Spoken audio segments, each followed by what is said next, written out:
Hi, I'm Nate Greeley. I'm your instructor for Philosophy 145, Philosophy of Science. You've also got a TA, Richard, who will also be helping you through this course. So today, I'm just going to give you a little introduction to the subject matter of the course, and then we'll go through a bit of the syllabus to let you know sort of how you're going to be graded, what you'd be expected of you sort of on a weekly basis. So this is a philosophy course, and this is a philosophy course. Many of you may not have taken philosophy before, and that's fine. So maybe a little introduction to what we do in philosophy is in order. Now, what is philosophy is a hard question to answer. I don't expect to be able to, and maybe it's not even that important to be able to define philosophy. But I'd say if I had to characterize philosophy, I'd say that we investigate some of the most general abstract questions. Right? And kind of what happens over the course of time is once everyone starts to agree on the answer to one of these questions, often it sort of falls out of philosophy, as you see in the picture on the right, and it becomes like its own science. So once upon a time, biology, physics, astronomy, that was all philosophy, and now they're all their own separate things because we got pretty good at answering a lot of those questions. So a lot of the questions that are still unanswered sort of stay in the world of philosophy. Currently, philosophers investigate questions like what are minds, right? So we might want to know, are minds identical to brains, right? I've taken a lot of psychology courses because I'm in a joint degree in philosophy and cognitive science, and the instructor in the psychology course will start out by saying, minds are just brains, right? And certainly in humans they are, but also in that cognitive science department, they study sort of machine intelligence, right? So if you have an intelligent machine, does a machine have a mind? So if so, does a mind have to be a brain, right? Or suppose we encountered some alien race, it's certainly conceivable that they could have the same sort of intelligence we do without brains. So some of those issues around that and many more constitutes philosophy of mind. In philosophy, we also investigate questions about ethics, right? What is the nature of the good? Over on your right, you see maybe familiar to you, a good old trolley problem, right? Well, if we can sacrifice one life to save five, should we do that, right? If so, then you may be a consequentialist or utilitarian. You think, well, the good is just whatever makes the most people the happiest. Right? But you might also think there are other standards independent of that. You might think you have a duty not to, right, act in such a way to harm people, even if it meant that saving more, right? So that's branch of philosophy is usually called ethics. We also investigate questions like, what is the nature of language? So by that I mean, one thing you might ask is, how do words get meanings, right? Does it come from human minds, right? Where I think I know what I mean and what I want to say, and I'm going to formulate some words that will express that, and then you, from hearing my words, will formulate that same meaning in your mind. Or is it determined by something else, right? When I say water, can I mean something besides H2O, or am I just required to mean H2O by that? So that's another thing that philosophy investigates. We also ask, sort of in the same vein, questions, very general abstract questions about the nature of time, the nature of gender, laws, justice, and many, many other things, right? So in this course, we're going to be talking about science, right? So we're going to be asking some very general abstract questions about science and seeing if we can make any headway on that. So philosophy is science. Like I said, we ask very general questions about the nature of science. Now, I think for the most part, and I can't speak for everyone, but we're not usually, philosophers of science, skeptical about science. We're usually very big fans of science, right? That's why we want to study it. It's really impressive how much better human life is in the past few hundred years thanks to science. Just a few examples. Germ theory of disease, right? So we live much, much longer, right, than our predecessors, even like 100 years ago. And this is in no small part due to the fact that we now know what causes diseases, right? It is microscopic organisms, bacteria, viruses, right? We learned that by studying this scientifically using the scientific method, and now we know how to treat it, and you live a lot longer because we invented antibiotics, right? This is a picture of the Black Plague, right? There are many more pictures that were much more disgusting. So, another scientific advance that you maybe don't think about that much, electromagnetic theory. We understand how electricity works, right? We understand the various forces, and this allows us to have an incredible technology in your own home, right, at your fingertips. You have light, heat, cool air, computers, toasters, phones, right, and innumerable other things, right? Another scientific advance. Mechanics, right? Newton, way back in the 1600s, he discovered a lot of the laws that, even though Einstein sort of did a better job of explaining them, we still use Newton's laws a lot today. It helps us understand the trajectories of things moving through space. And this allows us to travel to distant places at astonishing speeds, right? A lot of Newton's same laws are used in airplane technology, right? Of course, chemistry is also involved a lot in the fuels and things like that. But so pretty amazing things that we can do thanks to science. So no one doubts that it's impressive, right? And there's something to it, and we'd like to understand it. I think one thing we can say is that in each case of these theories, right, germ theory, electromagnetic theory, mechanics, what the theory does is it explains the things that we can observe as being the result of interactions of things we don't observe, right? So there's bacteria you can't see with a naked eye. You can see it with a microscope. Viruses, electromagnetic forces, you really can't see at all. But these things, right, when we get it right about what these invisible forces are, it allows us to predict what's going to happen under certain conditions. And I can predict that if I put you in a tube with wings, like an airplane, and launch you at a certain velocity, I know where you're going to land, right? And I can shoot you to New York, not Lake Michigan. Of course, you need a pilot and whatnot, but I could do it with a rocket, too, without a pilot. And the ability to predict allows us to manipulate the world around us. So we can extend your life by a good 40 years, right? Provide you with light at the flip of a switch. So these abilities to explain, predict, and manipulate seem to be connected, right? They seem to be sort of behind what allows science to do all these impressive things. So at the bottom of it is science's ability to explain phenomena in the world.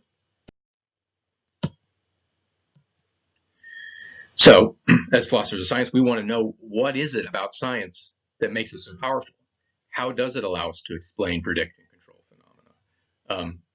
Because it is impressive. I admitted that, but man, it could also be so much better, right? People still get sick and die of diseases. We still seem to have to work really hard just to earn a living, right? Burn on these fossil fuels and stuff like that, right? If philosophy of science could help in even a little bit get us clear on what are the good parts of science that are really helping it move forward, right? And what's holding us back, maybe we could do even better. And there's a lot of kind of bad science out there, right? So I don't know if you've heard about the replication crisis in psychology, but they went back and it turns out like something like 60% of like studies that were published in psychology, if you do it again, you don't get the same result, right? You're bombarded, I think, all the time by headlines of like, what do they say? Link shown between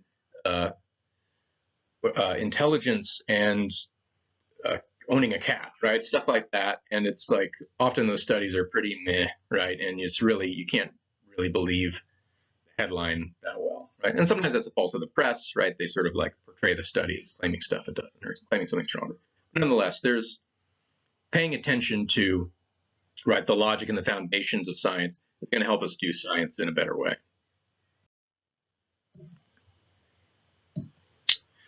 So in this course, we're going to cover 5 broad topics. It'll be one a week, right? This is a summer course, so it's going to go fairly quickly.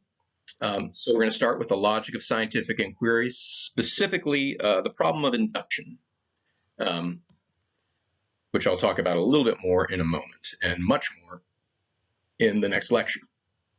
Week 2, we're going to talk about the nature of scientific explanation. I talked about how in science we explain, predict, and then manipulate phenomena. So in week 2, we'll talk about sort of different models, different accounts of what that is, what that means to explain a phenomenon.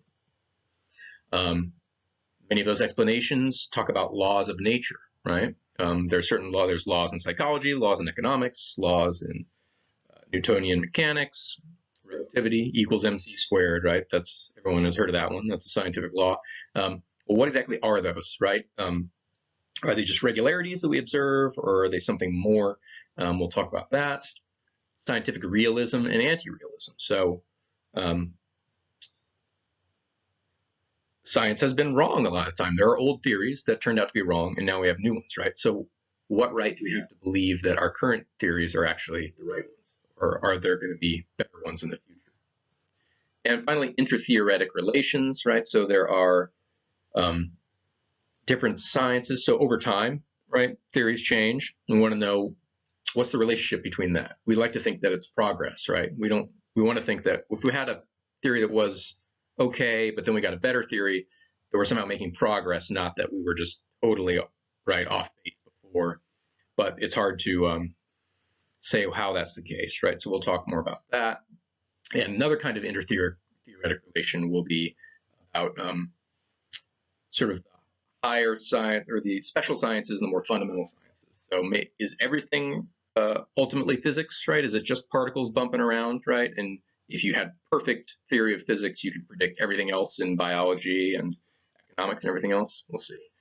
So a little more detail on these, right? So back to the logic of science, induction. So in science, we want to explain sort of general things. We don't want to just explain how one particular airplane flies, right? We want to explain more generally so that we can then predict future things that we haven't observed, right? But this requires us scientists to make general claims, right? So when Newton says objects accelerate towards the Earth at 9.18 meters per second squared, that's all objects, right? Of course, there's a few, feathers slightly different. There's going to be some ceteris paribus clauses, we say, but all things being equal, most everyday objects like this phone will fall towards the Earth 9.81 meters per second. The volume of a gas is inversely proportional to its pressure at constant temperature, right? Another general claim about all gases. Hydrogen atoms have one electron. That's true of all hydrogen atoms, right? Not just one particular one. So we make these general claims. But how can we make claims about things we haven't observed? How do we really know that all objects accelerate toward the Earth at 9.18 millimeters per second? It's conceivable that the next object I drop could just fly up instead, right? That seems crazy, right? And I don't want you to believe that that's a real possibility, but what we would like to know is what is the logic behind it? What are the arguments that allow us to believe these general claims? So like I said, yeah, it could fly up. But science is telling us it's not going to, right? So we just want to know, well, what is the nature of that certainty, right? Is it enough? It seems to be, the basis of it seems to be, well, we've observed it so many times that we feel pretty confident that the future is going to resemble the past. But how are we justified in claiming that the future will resemble the past? And if we can't, maybe there's some other reason to accept these general claims, right? Maybe there's another way to think about it. Scientific explanation. So here we have this kid is saying, why is grass green? And his mom is giving him a scientific explanation. Well, simple, magnesium ions that among 4 nitrogen items, blah, blah, blah, right? So that's, as we can see from this cartoon, there's kind of different things we mean by explanation. And maybe scientific explanation isn't the same kind of explanation we mean when we ask why the grass is green. As we saw the explanations are sort of the foundation of our ability to predict and manipulate things in the world. But again, what is a scientific explanation? Is it the same sort of thing as everyday explanations? And how does it relate to prediction? Right. So we said that one of the great thing about explanation is it allows us to predict, which allows us to manipulate the world.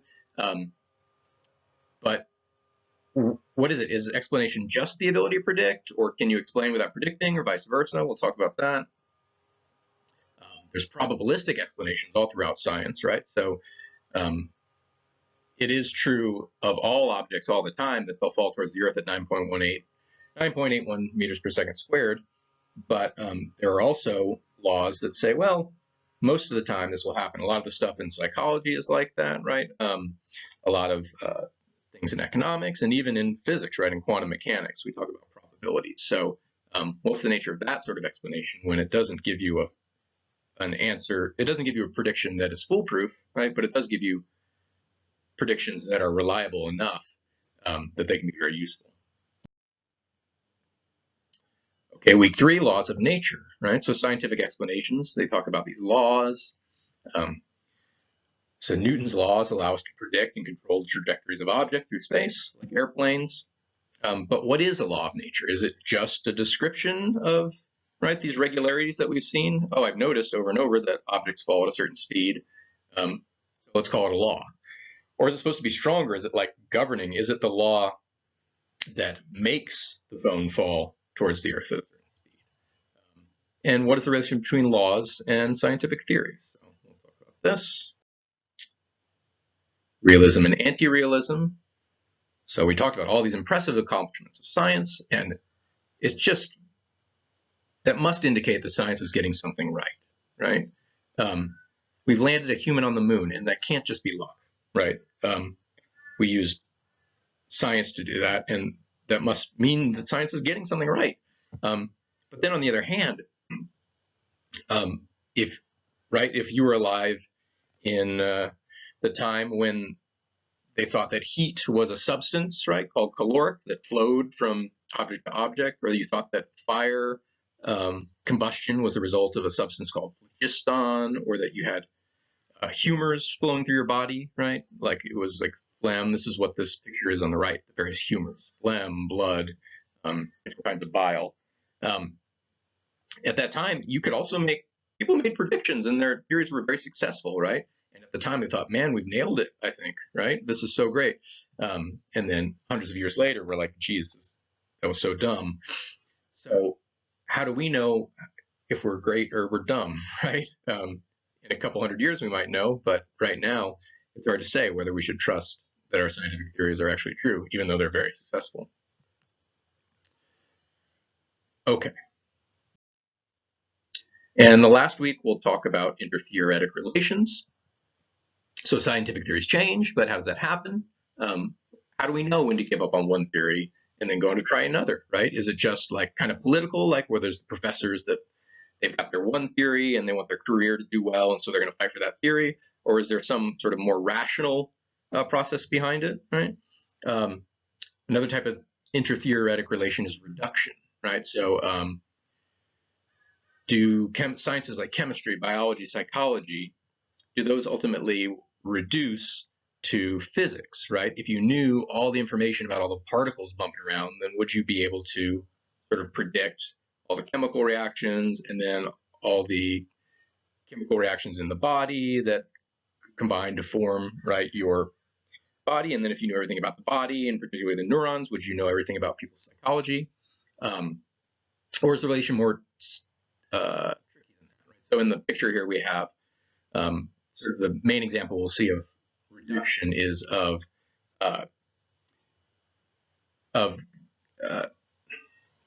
thermodynamics to statistical mechanics, right? So heat, right, we know now is just the motion of particles, right? And so on the right we have all the particles in a gas, and how fast they move depends, sort of is related to how hot the gas is. Okay. So the question is, is there really only one sort of basic science to this? Okay, so that's basically the stuff we're going to cover over the next 5 weeks. So now let's talk about just what the course is going to look like, what's going to be expected of you on a weekly basis. So this is just an introductory survey, and all of this, by the way, is on the syllabus as well, so you can follow along on the syllabus if you like. But this course is just an introductory survey of topics in philosophy of science. It is sort of a general background. I'm trying to give you the fundamentals, right? So that if you were interested and wanted to go on to study more, if you wanted to read more contemporary stuff, you really need to understand all this previous stuff. So we kind of start, I guess the earliest stuff we talk about is Hume, who's in the 1700s, and then the most recent stuff is probably like 70s, 80s. And then from there, you're really free to sort of launch into the more contemporary stuff. And the contemporary stuff is very exciting and interesting, and we actually have people in our department that have done great work. Nancy Cartwright is a very famous philosopher of science. He's right here. She is right here in the UCSD philosophy department. Patricia Churchland and her husband, Pat Churchland, are also in the department. They've done great work in philosophy of science and cognitive science in particular. Carrie McKenzie in our department is great, and she does philosophy of science as well. So I'm going to give you a lot of readings, and a lot of them are going to be sort of older stuff and maybe a little stuffy sometimes. But I want to give you the foundation, and I'm going to give you optional sort of suggested readings in addition that are not required for the course, but if you're interested in this particular topic, you should read it. I'm trying to use people that are in our department so that you can then go talk to them and you can sort of develop relationships if it's an area that you think you'll be interested in. And the newer readings are also much more diverse, like the older readings, a lot of white guys, but that's not the case anymore, right? So, unfortunately, all the contemporary folks, the more diverse folks, they're sort of responding in a lot of cases to these old white guys, so you got to read them. But okay, the topics covered, we talked about, right? These topics, and I'm not going to assume any. This is an upper division philosophy course, so it is a little tougher than Intro to Ethics or whatever, Intro to Philosophy. But I'm not going to assume that you know any philosophy or logic, so I'm going to try to introduce everything from scratch. And I encourage, I'm hoping that there will be people from other disciplines, from the sciences, that can sort of contribute to our discussion. That'd be great. Learning outcomes. So the hope is at the end of this, right, that you will be able to demonstrate your understanding of some of these important topics in philosophy of science. And the way you're going to do that, you're going to engage in online discussions with other students, and then you're going to have a couple exams.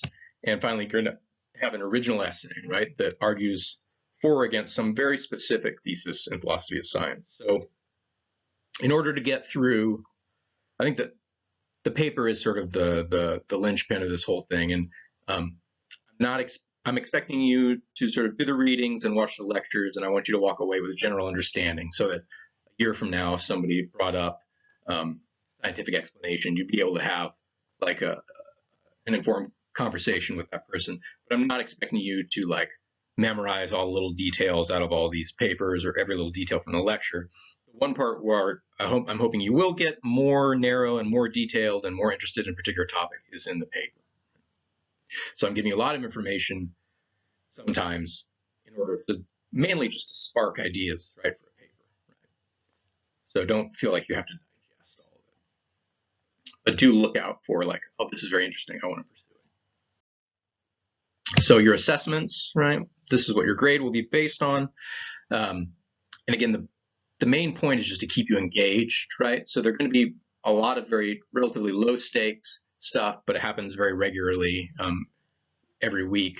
I just want you to keep up with the readings, keep up with the lectures. You don't have to memorize at a fine grained level everything that you get, but stay in the loop, right? And then look out for stuff to write your paper on.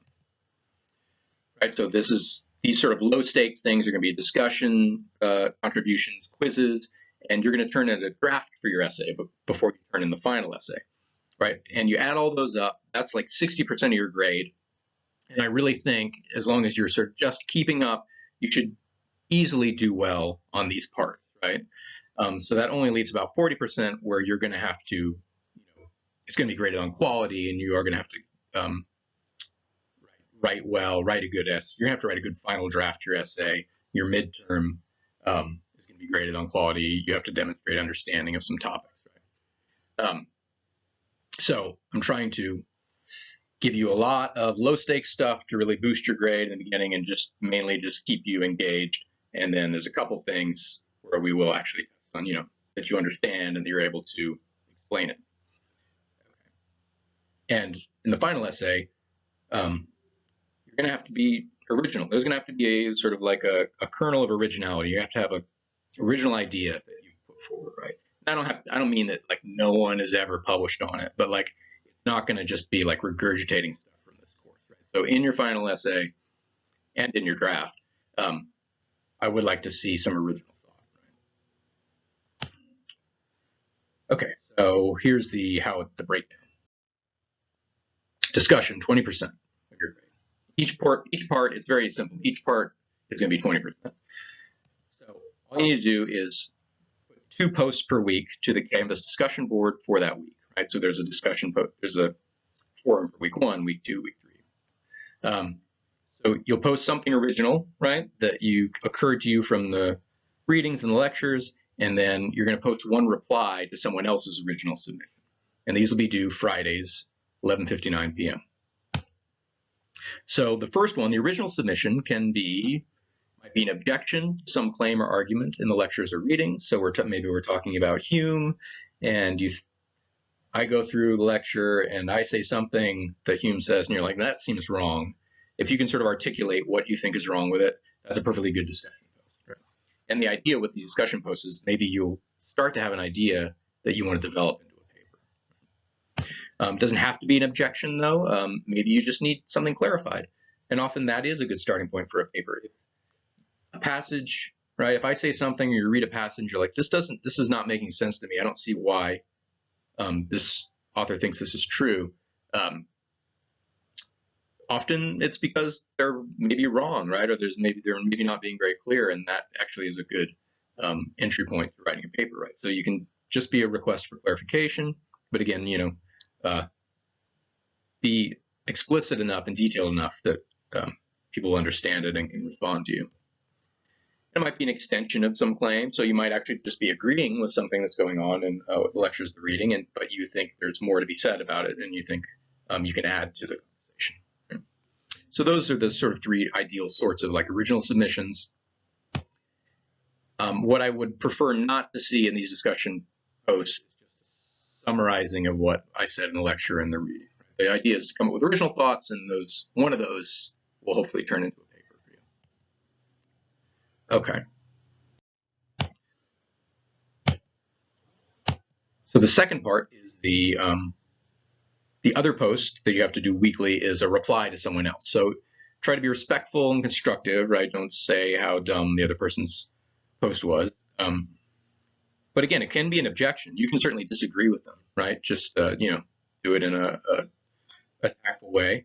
You can ask them to clarify, and you could extend it. You can agree with them, but say something new about it. Right? So similar types of things, right? In both the original post and the reply. And again, don't just agree with or summarize the other person's post. Like, add something to the conversation. Say something new. Okay, weekly quizzes. So every week you'll get a quiz. It'll probably be about 5 questions, right? So it's going to be timed. It'll be on Canvas. It's going to be posted Thursday night, and then it's due by Sunday night. So you'll log into Canvas. Once you start the quiz, a timer will start, and you'll have to answer.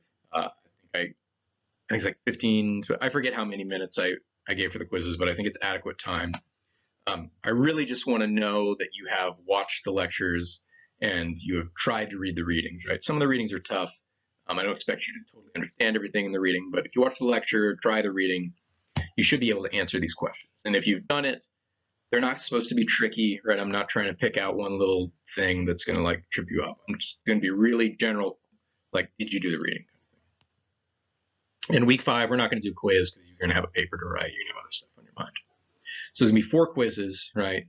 Probably 5 questions each. 1 point per question is going to add up to 20% of your grade.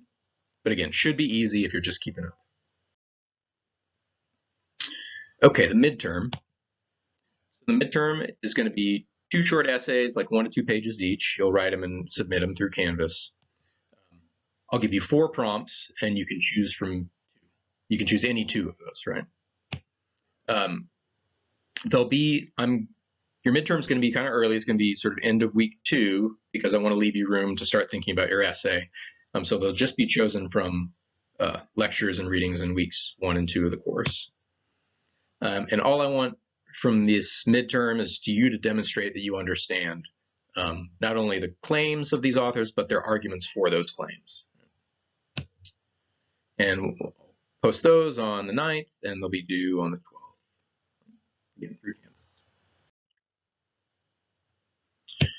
Okay, essay draft. So you haven't written an essay until you've revised it, right? If you write it the night before and turn it in, that's not an essay. So I'm going to insist that we turn in a draft, and then you revise it and turn in a final essay. So that'll be the 23rd, right? And we will, myself and Richard, or TA, will read through these drafts, and we'll give you lots of comments on how to improve your essay, right? And we'll try to get out. I'm planning to get it back to you within 3 days, so that you can then read them and revise them. So the essay itself needs to present and develop an original thesis, right? So it can't just be something from the lectures. You can't just be regurgitating the lectures. A good chunk of the essay can be regurgitating the lectures, because you need to explain some of the stuff, right, before you make your original point. That's fine, but there should be an original point in there. I'll give you some prompts, right, if you need something to get you going, but you're also welcome to develop your own essay topic. I think the discussion board is a good place to start with that. Your essay should be really very narrow on a very specific claim. Like, I would say a single premise, right? So somebody, you'll read, right, we'll read somebody who has their account of what it is, what is a law of nature, right? And they'll make an argument, and their argument will consist of several reasons to believe their thing. So I probably wouldn't attack their main thesis, right, in my essay. I would maybe just focus on one of their reasons that they give for their overall claim, and say, this particular reason they give, I don't know, I don't think that's true. Or, I don't think it's true, but it could be something nearby could be true, right? So it's going to be a very sort of narrow thing. And that's where you have a chance to be original, right? Is in very little tiny nooks and crannies in the conversation.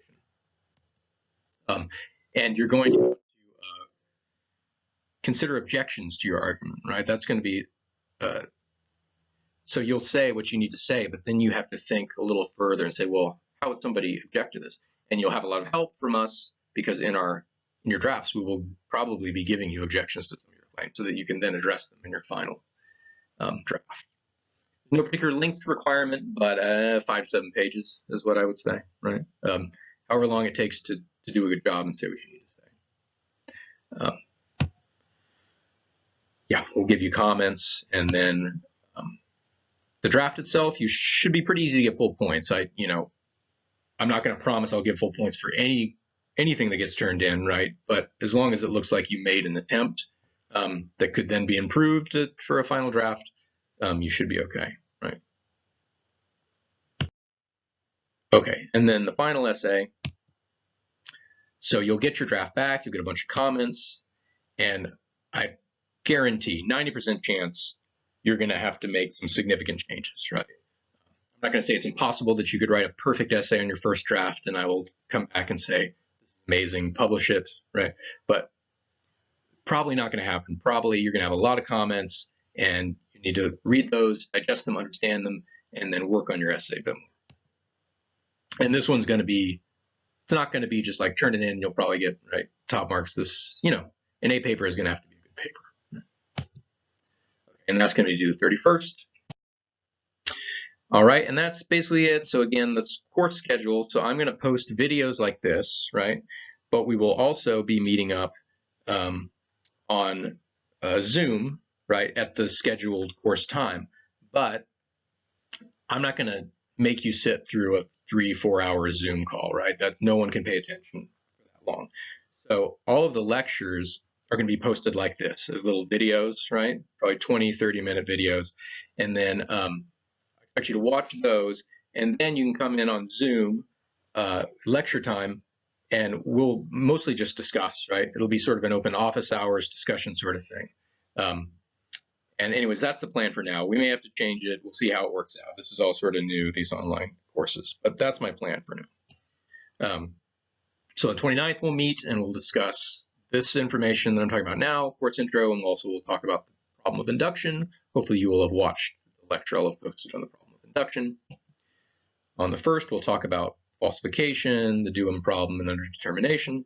None of this is going to make sense to you right now, so I'll just put it up there. But look on your right, and that will the syllabus will give you all this info. But yeah, we're going to meet up Mondays and Wednesdays, 11 o'clock, and I'm hoping that you will have already watched one of these lectures that I've posted, read the readings, and we can just kind of discuss.